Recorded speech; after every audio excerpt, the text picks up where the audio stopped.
Hey y'all, welcome back to B-Rad Garage. So a few months ago I bought the cheapest jounces, which is a fun word for me, for the front. I guess we call them bump stops, like cats like me, but their technical term is jounce. But anyway, today we're going to put these two extremely cheap Amazon jounces on the front of the Jeep.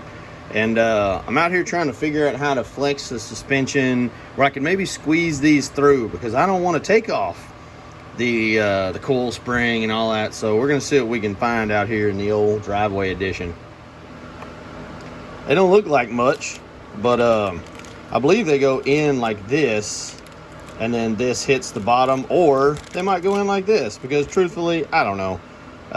And there's nothing for me to look at on the Jeep because it's all destroyed, so I may need to look online to see which way these suckers go in.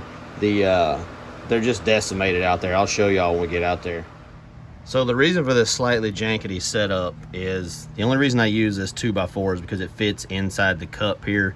This is nice and flat and level, and I'm on my driveway, which does have a slight slope, but it's a nice flat concrete surface. You're gonna want to be careful anytime you're lifting something. My goal here is to be able to get to this cup up here and get the old jounce residue out. It's just crumbs at this point, and then get the new ones in. I was hoping I could flex the spring or suspension enough to get enough room between the spring to squeeze it in there. And I'm also trying to leave tires on the ground. I want to minimize any chance of it falling or crushing. Now, let's be clear, this is maxed out probably, or close to it, if my hands fit in there. If this does fall, it's definitely going to hurt me. That's sadly the risk we take sometimes. I have a wheel chock in the back tire, and I have this jack up here, and I'm gonna try and figure out something to do, like another bracing, but it's so hard to get something tall enough. I don't have my high lift jack with me, and I wish I did, but you know, trying to squeeze in projects on the weekends and whatnot, you do what you can. But the goal is to clean this junk out with probably just like a pry bar or something, and then go from there. So I guess we'll get into that.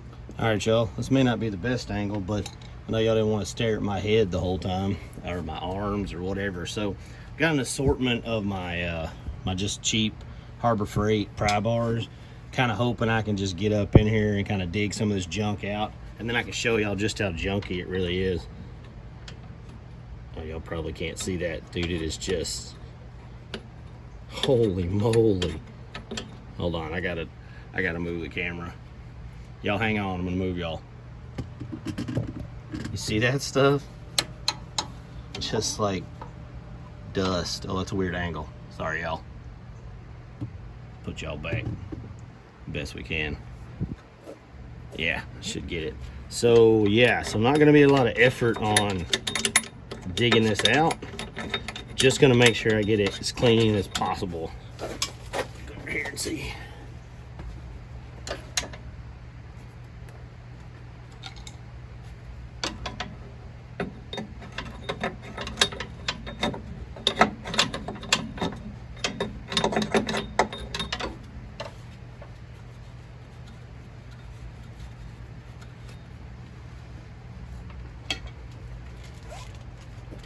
Pretty darn clean. That stuff just fell out of there.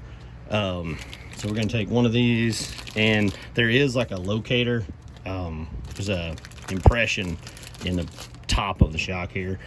So my hope is that this will just slide through here. I haven't done anything to this. I don't know if maybe I'll need to WD-40 it or what, but I'm really just hoping it'll slide through here. Oh, that's fantastic. Yep, it's going.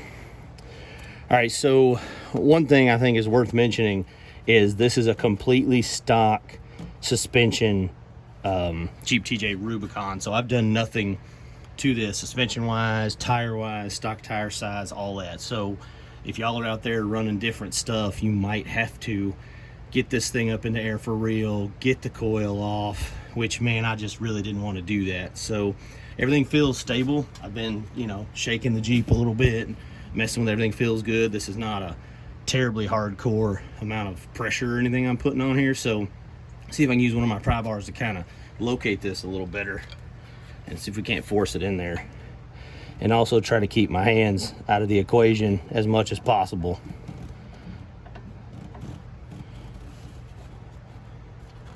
Come on.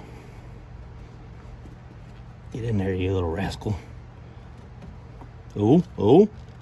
Oh, we're doing something, y'all. Doing something, y'all. Awesome. Feel pretty solid. Heck yeah. Heck yeah. Oh, that's awesome, y'all. I mean, let me take y'all down. I'm sorry for all the rides that have been going on. Apologize. But yeah, we're gonna clean up the gross down there. And I'm just gonna duplicate this process on the other side.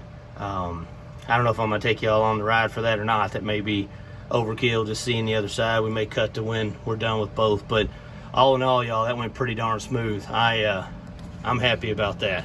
Oh, man, I gotta get better at this filming stuff. I'm gonna do this YouTube thing, huh?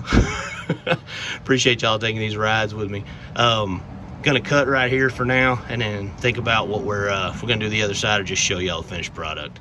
Okay, a couple quick things. I think I do want to show y'all this side. There was a nice kind of saddle, like a cup on the driver's side. I believe it was protecting part of the power steering components. Big piece of solid metal, so it was okay to jack up against, in my opinion.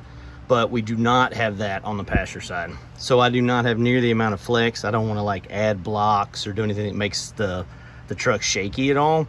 So I think the only thing that's gonna save me is how cheap these are. Like, I can squish these with my fingers and my left hand, and I'm right-handed. So if you really were getting the legit ones, I think, what are they, polypropylene or something, like the super legit ones, and not just kind of going with a stock replacement, this may not work for y'all, or you really may need to be able to just max out the suspension, which I do not have here. But we're gonna try it out because I feel safe in the amount of height I've got, and the stability of the jack. So we're just gonna scrape it out again and see if we can't put one in here. Trying to get y'all an angle, see what we can find here. Be right back, y'all. Probably not the best, but I think y'all can see what we're doing here. And since this is just a repeat of the driver's side, I'll shut up, clean out all this junk, and then see if I can't prize this cheap little rascal up in there.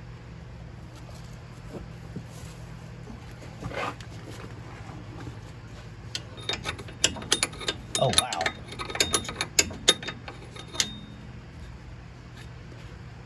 Never mind, y'all. There's literally nothing in there. Scraped on it with the pry bar, nothing. So let's see what we got here. Moment of truth, see if we can squeeze in here. Ugh, get in there. Oh, listen, this is pretty tight.